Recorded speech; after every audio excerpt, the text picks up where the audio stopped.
এই ছেলে আস্তে ঢুকাও, আমি তো তোমার মায়ের মতো, তুমি আমার ছেলের বন্ধু, আমি তো আর পারছি না, আন্টি আমার হাতে সময় কম, দ্রুত করে চলে যেতে হবে, আমার অন্য কাজও আছে, একটু ধৈর্য ধরুন, আমি তো আস্তেই করছি, আপনি আনন্দ উপভোগ করুন। আপনি চাইলে পাইপ মুখে নিতে পারেন, স্বাদ কেমন দেখুন। আরে না, তুমি আমার নিচে যে জ্বালা ধরিয়েছ এটার লোডই নিতে পাচ্ছি না। তো বন্ধুরা, বন্ধর মায়ের সাথে যেভাবে কাজ করলাম তা শুনলে তোমাদের পাইপ দিয়ে পানি চলে আসবেই। গল্প শোনার আগে ফাঁকা জায়গায় চলে যাও, কানে হেডফোন লাগিয়ে নাও, তাহলে শুরু করি আজকের গল্প। আরেকটা কথা, ভিডিও ভালো লাগলে লাইক কমেন্ট শেয়ার করে দিও, তাহলে গল্পটা স্কিপ না করে উপভোগ করো। আমার নাম নীলু। সদ্য স্কুল শেষ করে কলেজে ভর্তি হয়েছি। সেখানেই আমার আলাপ হয় রাহুলের সাথে। কলেজের প্রথম দিনেই আমাদের আলাপ এবং অল্প দিনের মধ্যেই বন্ধুত্ব বেশ গভীর হয়ে যায়। রাহুল ছিল চঞ্চল স্বভাবের, আর আমি তার বিপরীত, শান্ত প্রকৃতির।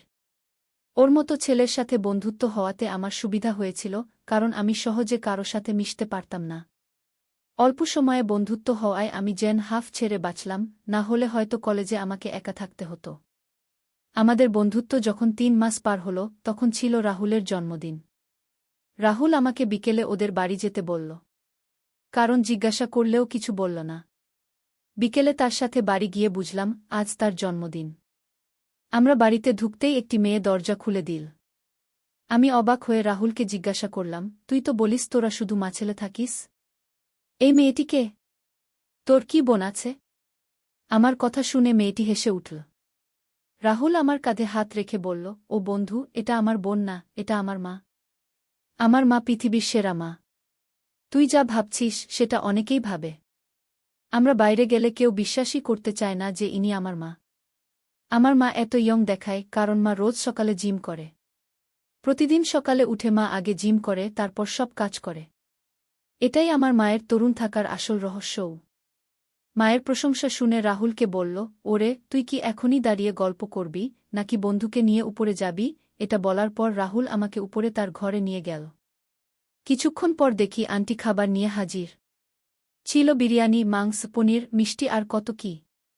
আন্টির হাতের রান্না সত্যিই খুব সুস্বাদু ছিল। আমিও আন্টির প্রশংসা করে পেট ভরে খেতে লাগলাম। রাহুলও আমার পাশে বসেছিল। এমন সময় তার ফোন এলো। বুঝলাম তার পাড়ার বন্ধুরা ফোন করেছে। রাহুল আমাকে বলল, তুই খেতে থাক, আমি কয়েক মিনিটে ফিরে আসছি গু। রাহুল চলে যাওয়ার পর আন্টি আমার পাশে বসে পড়লেন। তিনি আমাকে আরও বিরিয়ানি তুলে দিলেন খাওয়ার জন্য।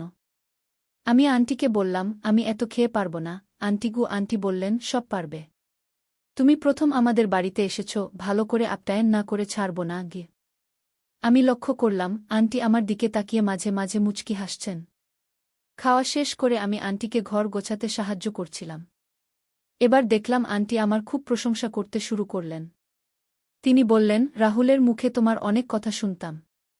আজ তোমাকে দেখলাম, তুমি খুব ভালো আর নরম স্বভাবের ছেলে।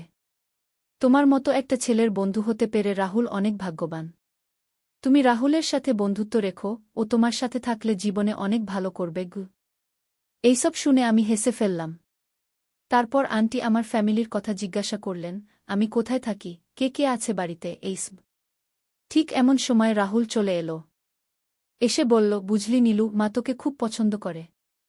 মা আমার কোনো বন্ধুর সাথেই এত কথা তো দূরের কথা, বাড়িতেও আসতে দেয় না। রাহুল এইসব বলার মধ্যেই আমি সময় দেখলাম। আর রাহুলকে বললাম, কি ভাই, এবার চল, আমাকে আমার মেসে ছেড়ে দেগি। এই বলে আন্টি আমাকে বিদায় আলিঙ্গন করলেন এবং আবার আসতে বললেন। কেমন যেন একটা আলাদা আভাস ছিল সেই আলিঙ্গনে, যা আমি বুঝতে পারছিলাম না। পরের দিন কলেজে এসে রাহুল বলল, নীলু, মা তোর প্রশংসায় পঞ্চমুখ। আমাকে সারাক্ষণ তোর দেখে শিখতে বলে। আমি বললাম, তুইও আমার সাথে থাকতে থাকতে আমার মতো হয়ে যাবি। দিন দিন আমাদের বন্ধুত্ব আরও দারুণ হচ্ছিল। একদিন রাহুল আমাকে বলল, কি ভাই নীলু, আমাকে একটা হেল্প করবি? মাকে নিয়ে একটু মার্কেটে যাবি। মায়ের কিছু কেনার আছে, কিন্তু আমি যেতে পারব না। কারণ কলেজে আমার একজন নতুন বান্ধবী হয়েছে, আমি তাকে নিয়ে ডেটে যাব। বন্ধুত্বের খাতিরে আমি এই কথাটা ফেলতে পারলাম না। সে আমাকে বিকেল 6টার সময় তাদের বাড়ি চলে যেতে বলল। আমি কলেজ শেষ করে তার বাড়ির উদ্দেশ্যে গেলাম। রাহুল আমাকে তার বাড়ির চাবি দিয়েছিল আর বলেছিল, কেউ না থাকলে বাড়িতে গিয়ে বসতে। আমি তাদের বাড়িতে গিয়ে ডোরবেল বাজালাম। দেখলাম কেউ দরজা খুলল না। আমি চাবি দিয়ে দরজা খুলে বাড়ির ভিতরে গেলাম। ভিতরে দেখলাম সব স্তব্ধ। কোথা থেকে যেন জলের শব্দ আসছে। আমি খুঁজতে খুঁজতে একটা বাথরুম থেকে জলের শব্দ পেলাম। আমি মনে মনে ভাবলাম, কেউ যখন নেই তাহলে হয়তো জলের কল খোলা আছে। আমি দরজা হাত দিয়ে ঠেকাতেই আমার শরীরে শিহরণ খেলে গেল। দেখলাম আন্টি ভিতরে পুরোপুরি জলে ভেজা আর চুল থেকে জল পড়ছে। আমি হতবাক হয়ে তার অপরূপ সৌন্দর্য দেখতে থাকলাম। নিমেষেই আন্টি দরজাটা বন্ধ করে দিলেন। আমি বুঝলাম আন্টি আমাকে দেখে দরজা বন্ধ করে দিয়েছেন। এরপর আমি লজ্জায় ঘরে গিয়ে বসলাম। কিছুক্ষণ পর আন্টি এসে বললেন, ও নীলু, তুমি এই সময় এখানে? আমি পুরো ব্যাপারটা তাকে বুঝিয়ে বললাম এবং ক্ষমা চাইলাম। এসব শুনে আন্টি বললেন, আমি একটুও কিছু মনে করিনি। তুমি বসো, আমি রেডি হয়ে আসছি। এই বলে তিনি বেরিয়ে গেলেন। আমার নিজের প্রতি খুব ঘেন্না লাগছিল। তিনি তার ঘরে গিয়ে রেডি হয়ে এলেন। খুব সুন্দর লাগছিল তাকে। আমি চোখ ফেরাতে পারছিলাম না। কিন্তু তাকে দেখতে আমার একটু ইতস্তত লাগছিল। আন্টি আমার গাল টিপে বললেন, কি ভাবছ? আমি কিছু মনে করিনি। চলো তাড়াতাড়ি করি। আমাকে ফিরে রান্না করতে হবে আবার। আমি নিজেকে সামলে নিয়ে তার সাথে বেরিয়ে পড়লাম। আমি বাইক নিয়ে তাকে পুরো বাজারে ঘোরালাম। বাজার থেকে ফেরার সময় তিনি আমার 2 কাঁধে হাত রেখে বসলেন। বললেন, এবার থেকে আমি তোমাকে নিয়ে বাজার যাব। তুমি আমার কথামতো দোকানে নিয়ে যাও। তোমার বন্ধু তো একটা দোকানে বসে থাকে আর আমাকে পায়ে হেঁটে বাজার করতে হয়। তুমি কত সুন্দর আমার ব্যাগগুলো আনলে, আমার সাথে সব দোকানে গেলে কি? তার এই কথাগুলো আমার মনে দাগ ফেলতে শুরু করল। বাজার থেকে বাড়ি ফিরে আন্টি রুমে চলে গেলেন। আমি বসে আছি। এমন সময় নতুন কেনা শাড়িটা পরে এসে আমাকে বললেন, কেমন লাগছে? আমি বললাম, ভালো লাগছে, কিন্তু একটু ঢিলে সামনেটা গু। তিনি বললেন, পিছন থেকে একটু টাইট করে বেঁধে দিতে। আমি পিছন থেকে বেঁধে দিলাম। সামনে এসে দেখি তিনি চোখ বন্ধ করে দাঁড়িয়ে আছেন। আমি সামনে যেতেই তিনি আবার বললেন, কেমন লাগছে? আমি তার উত্তরে বললাম, আপনি এমনি দেখতে অনেক সুন্দর। এখনও অনেক সুন্দর লাগছে, সিনেমার নায়িকাদের মতন। সে লজ্জায় লাল হয়ে চলে গেলেন। ঠিক এমন সময় রাহুলের ফোন এলো। সে জানাল সে ফিরবে না আজ। কিন্তু মাকে একা বাড়িতে রাখবে না। তাই সে আমাকে থাকতে বলল। এদিকে আন্টি ঘর থেকে বেরিয়ে এসে বললেন, রাহুলের কি খবর গো? আমি মিথ্যা বললাম যে রাহুলের স্যার কাজ দিয়েছেন, সে আজ রাতে আসতে পারবে না। আসলে সত্যি যদি বলতাম যে রাহুল কোনো মেয়ের সাথে রাতে থাকবে, তাহলে আন্টি ওকে এখন ফোন করে ডিস্টার্ব করত। আর বন্ধুত্বের খাতিরে তো একটি মিথ্যা চলেই। আন্টি আমাকে বললেন, তুমি আমার সাথে থাকো। আমি একা থাকতে পারি না। তখনও আমি জানতাম না আজ রাতে আমার সাথে কি হতে চলেছে। রাতে খাওয়ার শেষ করে আন্টি আমাকে তার ঘরে ডাকলেন। আমাদের দুজনে কথা বলতে থাকলাম। আমি বললাম, আগে গ্রামে আমি মা বাবার সাথে থাকতাম। বাবা চাষ করেন। তিনি চাষবাস করেই আমাকে লেখাপড়া শিখিয়েছেন। তাই আমি শহরে এসেছি একটা পড়াশোনা শিখে ভালো করে চাকরি পেতে। এটা শোনার পর আন্টি আমার মুখ চেপে ধরলেন আর বললেন, তুমি কখনো ভাববে না তুমি একা। আমি তোমার সাথে আছি। আমার মনে কেমন একটা সন্দেহ হয়েছিল।